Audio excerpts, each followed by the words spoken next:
I'm here to stage a ballet called Serenade by Mr. Balanchine, and it was the very first ballet that he choreographed here in the US in 1934, if you can imagine that it has withstood the test of time.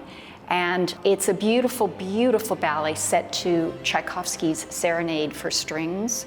It runs the gamut from slow and quiet and still to rushing and passion, and it really covers all the bases.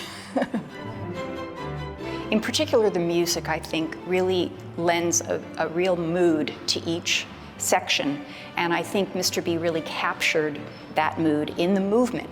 And it feels that way very much so. You can hear a pin drop.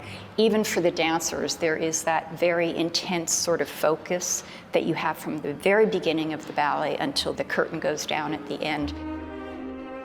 It was choreographed for students, and the stories go that he talked about, saying that the opening section of the ballet has 17 women on stage in a particular formation.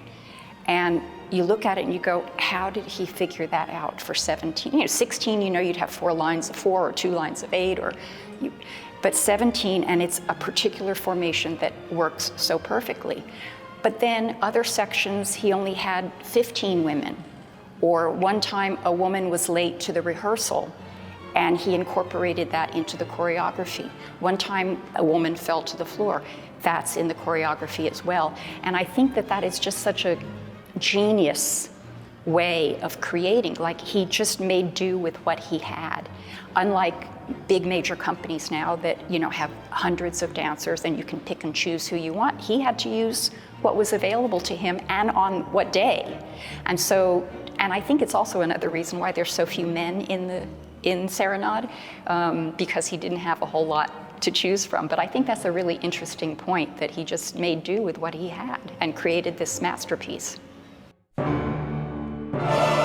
Here in Las Vegas, I wanted to do something new. I wanted to do something that reflected the time we're living in now, just as far as sensibilities and taste. I started to look, and I became aware of a production that Nicolo Fonte had choreographed. And I've seen productions of Carmina Burana where choreographers try to reenact, the subject matter in some of those poems.